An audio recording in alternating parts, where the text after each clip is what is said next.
Mahigit 700,000 pisong halaga naman ng shabu ang nasamsam sa magkahiwalay na bypass operation ng Quezon PNP sa Lucena City. Yan ang tinutukan ni Patrolwoman Geraldine Rosario. Arestado ang dalawang high-value drug suspect sa isinagawang bypass operation ng mga operatiba ng Quezon PNP sa Lucena City. Kinilala ang unang suspect na si alias Chor, 41 taong gulang, nadakip sa Purok Happy Valley, Barangay Ibabang, Dupay, Lucena City at nakumpiska sa kanya ang 25.05 gramo ng shabu na nagkakahalaga ng 511,020 pesos.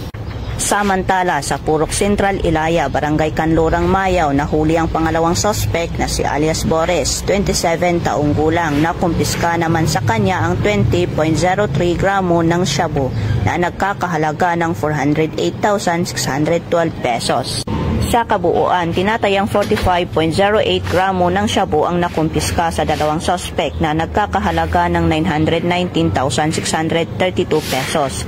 Kasalukuyang nasa Lucena City Police Station Custodial Facility ang dalawang suspect at haharap ang mga ito sa kasong paglabag sa RA 9165 o Comprehensive Dangerous Drugs Act of 2002. Mula dito sa Calabarzon, ako po ang iyong Police News Network Correspondent, Patrolwoman Geraldine Rosario, alagad ng batas, tagataguyod ng balitang pulis. Maraming salamat, Patrolwoman Rosario.